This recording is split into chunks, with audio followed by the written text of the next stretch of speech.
आप जानते हो बाइबल क्या कहती है? एलिया इजबेल से डर गया। There is 365 fear nots in the Bible. Bible में इतनी बार लिखा गया है कि किसी से मत डरो, लेकिन फिर भी वो डर गया। और आप याद रखना, अगर आप डरते हैं तो परमेश्वर चाहेगा कि आप उस डर से नजात पाएं और फिर सेवा करें। परमेश्वर कभी डरपोकों का इस्तेमाल नहीं करता, वो उनको कन्विंस करता है पहले कि मैं तुम्हारे साथ हूं, ताकि वो निर्भय होकर काम करें। डर एक फंदा है, बोलो फंदा। मुझे पता है डर ने कितनों की जिंदगी ली है, कितनों को जीते जी खत्म कर दिया है। कितने लोग ऐसे हैं जो एयर कंडीशन में सोते हैं पर नींद नहीं आती, क्योंकि उनको डर है कि कुछ हो ना जाए। सर, अगर आप डरपोक हैं ना अपनी बीमारी को लेकर, अपनी प्रॉब्लम्स को लेकर, कोई बात नहीं, आप चर्च आइए, खुदा आपको आजाद करेगा। लेकिन याद रखिएगा, वो डरपोक व्यक्ति को मिनिस्ट्री में यूज नहीं करता है। एक दिन मुझे किसी ने धमकी दी कि तुझे जिंदा जलाएंगे। सुनने वाली बात है। मैं महाराष्ट्र से बाहर था, तो मैंने जब बात की, मैंने कहा ऐसे क्यों बात कर रहे हो आप? उन्होंने बोला नहीं, तुम लोग गलत कर रहे हो। आपको पता है कि हम मसीहों पर स्टार्टिंग से ही बहुत सारे एलिगेशंस लगते आए हुए हैं, कभी क्या कभी क्या कभी क्या। और मुझे आज भी याद है कि जब मैंने अपनी फैमिली में ये बात शेयर की तो वो थोड़ा डर गए, क्योंकि मैं थोड़ा अपसेट था। आप जानते हैं, मैंने प्रेयर करना स्टार्ट किया, कुछ नहीं हुआ मुझे। लेकिन उस दिन परमेश्वर ने मुझे एक चीज सिखाई, डर को अंदर मत आने दे, क्योंकि जिस दिन डर गया तू, उस दिन तेरे अनॉइंटिंग पे ब्रेक लग जाएगा। और ट्रस्ट मी, मैंने खुदा से अनुग्रह मांगा और परमेश्वर ने मुझे ग्रेस दी। और आज मैं आपको कहना चाहता हूं, मैं नहीं डरता। I am not afraid. मैं आपको सच कहता हूं, वैसे मुझे शहीद होने का कोई ऑनेस्टली मुझे शहीद होने का कोई जुनून नहीं है। यीशु इसीलिए मरा ताकि मैं जीऊं। ओके, कई लोग कहते हैं मुझे यीशु के लिए मरना है, कोई जरूरत नहीं, जियो। वो मर चुका है, तुम जियो। ओके, कई लोग ऐसे होते हैं ना, बहुत ज्यादा जुनूनी होते हैं, जीते प्रभु के साथ जीते नहीं है, सारा दिन मरने की बातें करते रहते। मैं प्रभु के लिए भैया मरने को तैयार हूं। मरना बहुत आसान है, जी के दिखाओ। Live for God. आप जानते हैं बाइबल बताती है जब एलिया डर गया, when he was afraid, खुदा ने उसी समय उसकी मिनिस्ट्री एक व्यक्ति के पास शिफ्ट कर दी, एलीशा। उसका नाम था एलीशा। मुझे बताइए, एलिया का दुगना अभिषेक एलीशा को मिला, तो एलीशा का दुगना अभिषेक किसे मिलना चाहिए था? गेहजी को। गेहजी कौन था ब्रदर? गेहजी एलीशा के साथ रहता था। आप बिलीव करेंगे, लेकिन वो अभिषेक गेहजी को कभी नहीं मिल पाया। रीजन क्या था? एलिया का अभिषेक एलीशा का अभिषेक गेहजी को मिलना चाहिए था ना, लेकिन गेहजी के पास तो है ही नहीं। गेहजी के पास कोई और चीज है। गेहजी के पास कोड है जो उसने नामान से लिया। आज मैं आपसे पूछना चाहता हूं, आपके पास क्या है? क्या आपके पास वो है? मुझे कुछ समय पहले प्रभु ने कहा, जो मेरे पास था वो चेलों के पास था, और अब तेरी बारी है, वो तेरे पास होना चाहिए। लेकिन क्या वो मेरे पास है? एक ही कारण था कि जो एलिया के पास था वो एलीशा के पास था, पर जो एलीशा के पास था वो गेहजी के पास नहीं था। क्यों? क्योंकि गेहजी अपने लाइफ में एक चीज में कभी भी अपने आप को पकड़ नहीं पाया था, और वो था अनुशासन। डिसिप्लिन। कुछ लोगों को लगता है एक आदमी मर गया, सफेद कपड़े पहन के जाओ, वो इसको डिसिप्लिन समझते हैं। कुछ लोगों को लगता है कि अगर हम लोग ऑयली फूड नहीं खाएंगे तो अधिक जिएंगे, एक्सरसाइज करेंगे तो अधिक जिएंगे। ब्रदर, बहुत अच्छी बात है, लेकिन याद रखना उससे भी ज्यादा इंपॉर्टेंट है अपने आप को पकड़ना कि मुझे क्या सोचना है और क्या नहीं। वो डिस्ट्रैक्ट था। आप सोचो ना, एक आदमी जिसके ऊपर इतना महान अभिषेक है, उसके साथ रहकर भी वो उस पर ध्यान नहीं दे रहा है, लेकिन वो आज भी ये सोचता है कि मुझे क्या मिल सकता है। आज मैं यीशु के नाम से कहता हूं, जो संदेश मैं आज यहां से दूंगा, जो यीशु के पास था वो चेलों के पास था। अगर आपने इस संदेश को सीरियसली लिया, वो सेम आपके पास भी होगा 100%। कहिए, प्रभु जो चेलों के पास था वही कलीसिया के पास था, अब मेरी बारी है। कहिए, दिस इज माय डे। आइए जोर से कहिए, आज मेरा दिन है। बोलो, आज मेरा दिन है। ओ, आज प्रभु का दिन है। यस, आमेन। परमेश्वर का वचन कहता है, तुम उसे ढूंढोगे और तुम उसे पाओगे। क्या कहती है बाइबल? कौन पाएगा? जो उसे ढूंढेगा। और बाइबल यह भी कहती है कि परमेश्वर आत्मा है और वो ढूंढता है ऐसों को जो आत्मा और सच्चाई से उसकी आराधना करेंगे। सो एक तरफ से आप ढूंढ रहे हो, एक तरफ से वो भी ढूंढ रहा है। ढूंढते रहो, मिल जाओगे। आमेन। क्या आप सब तैयार हैं? आपको पता है आज मैं क्या प्रीच करने वाला हूं? आज मैं प्रीच करने वाला हूं परमेश्वर की निकटता। ओ, द क्लोजनेस ऑफ गॉड। क्या आप सब तैयार हैं? शुरू करें? चलिए मेरे साथ खोलिए यूहन्ना का 14 अध्याय। Open with me the gospel of Luke chapter 14।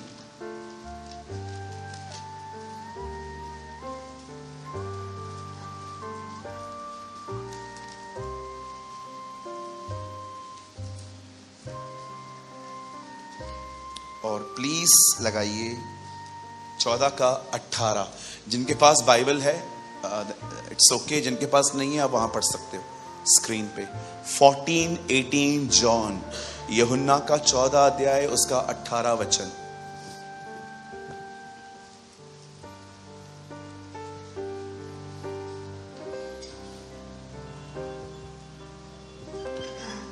Brother, कुछ मिस्टेक है, मेरी बाइबल में अलग है। हाँ,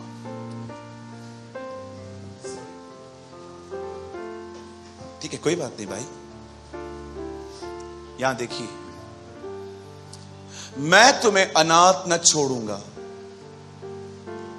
मैं तुम्हारे पास वापस आता हूं। टिक करिए इस वर्ड को, अंडरलाइन करिए।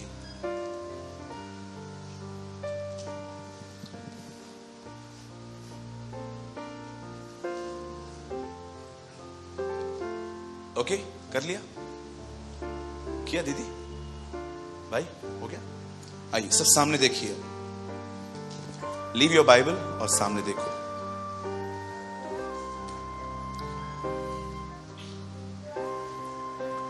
यीशु ने अपनी सेवा में 12 लोगों को अलग किया था और नियुक्त किया था कि वो उसके साथ रहे। प्रभु यीशु के साथ एक बहुत बड़ी भीड़ चलती थी, लेकिन हर भीड़ के साथ वो इतना क्लोज नहीं था। हर व्यक्ति के पास वो इतना करीब नहीं था। लेकिन बाइबल बताती है उन 12 लोगों को वो हर जगह ले जाता था। मैं कभी नहीं चाहूंगा कि आप 72 में रहो। वो उन 12 को अपने साथ साथ लेके घुमाता था। लेकिन बाइबल कहती है एक समय ऐसा भी था कि जब भी वो आगे चल रहा था तो उन 12 में से भी वो कभी कभी 9 लोगों को नहीं लेके जाके सिर्फ 3 को अपने साथ अंदर ले जाता था। और लास्ट में तो एक दिन ऐसा हुआ कि पतरस को कुछ यीशु से जानना था और वो उससे डायरेक्टली नहीं पूछ रहा है, यूहन्ना को कहता है पूछ तो इससे। मतलब ये भी सर्कल है। 72 में 12 हैं, 12 में 3 है, 3 में 1 है। आप किस में आएंगे? 1 में के 3 में के 12 में के 72 में के उससे भी बाहर? मैं आपको सच कहता हूं, बहुत लोग हैं जो 72 में भी नहीं आते हैं आजकल, लेकिन कुछ लोग को दिखता है हाँ दे आर इन 12, और कुछ लोग ही लगते हैं जो 3 है। 1 वाला तो आज तक नहीं मिला। कुछ लोग समझते हैं खुद को, लेकिन तुम हो नहीं भाई, क्योंकि ज्ञान होता है ना, बहुत घमंड पैदा कर देता है ना। जब हमारे पास ज्ञान आता है तो हमको लगता है we are qualified. Joke. Amazing thing पता है क्या है? यीशु के समय में एक बाइबल कॉलेज चलता था, और यीशु मसीह उन दिनों में, आप जानते हो पौलुस बाइबल कॉलेज में से पढ़ा हुआ था, गली मिल के पास पढ़ा हुआ था। लेकिन कितनी अमेजिंग बात है कि जीसस ने जब उसको डिसाइपल्स चाहिए थे तो वो उस कॉलेज में नहीं गया, लेकिन उसने अनपढ़ों को चूज किया। और अनपढ़ों ने ऐसी किताबें लिखी हैं जिसको समझने के लिए पीएचडी करनी पड़ रही है। ओके, मैं बाइबल कॉलेज के खिलाफ नहीं हूं, ये मत समझना कि मैं नहीं गया तो मैं किसी और को भी सलाह दूंगा कि आप मत जाओ। नहीं नहीं, जिसको लगता है प्रभु भेजना चाहता है आप जा सकते हैं, ठीक है, मैं इसके बिल्कुल भी खिलाफ नहीं हूं। अब बड़े ध्यान से सुनिए, 3.5 साल वो उनके साथ था, खाना खाता था, पानी पीता था, जगह जगह पे उनको अपने साथ ले जाता था, और कभी कभी तो वो रात भी उसके साथ बिताया करते थे, उसके आसपास सो जाते थे। आप गसमनी में देख सकते हो, सब उधर ही सोए हुए थे। अचानक जीसस ने उनको एक बैड न्यूज दिया। यीशु ने कहा मैं जा रहा हूं, और जिधर मैं जा रहा हूं वहां तुम नहीं आ सकते। और सडनली उन लोगों ने, आपको कैसा लगेगा, देखो मैं कोई अपनी बड़ाई नहीं कर रहा हूं, आपको कैसा लगेगा कि अगर आपको पता चले कि भाई सूरज यहां से कहीं और शिफ्ट हो रहा है, अभी वो चर्च नहीं आएगा, थोड़ा बहुत तकलीफ होगा? नहीं होगा? जा बाबा जा, सिर्फ डांटता रहता है। किन लोग को थोड़ा होगा, हम लोग इंसान है ना, थोड़ा बहुत तो हो ही जाता है। जानवर से प्यार हो जाता है आदमी को, मैं तो इंसान है। 3.5 साल रह के उन लोगों को यीशु की आदत सी हो गई थी। जैसे ही यीशु ने उनको कहा कि मैं 13 चैप्टर में पैर धोने के बाद कि मैं जा रहा हूं, और जहां मैं जा रहा हूं वहां तुम नहीं आ सकते, 14:1 में यीशु उनको कहता है तुम्हारा मन व्याकुल ना हो, क्योंकि वो व्याकुल हो गए थे। अब व्याकुलता का मतलब क्या है? इनसिक्योर हुए थे वो। आज इंसान की सबसे बड़ी प्रॉब्लम यही है। आपको लगता है सबसे बड़ी प्रॉब्लम है पैसा? बहन, मैंने ऐसे लोगों को देखा है जो 3 लाख रुपया महीना कमाते, साल नहीं महीना, दुखी हैं, फोन करते हैं प्रेयर करो, क्यों? शांति नहीं है। और मैं ऐसे भी लोगों को जानता हूं जो मात्र 20-25 हजार रुपया कमाते हैं, खुश हैं।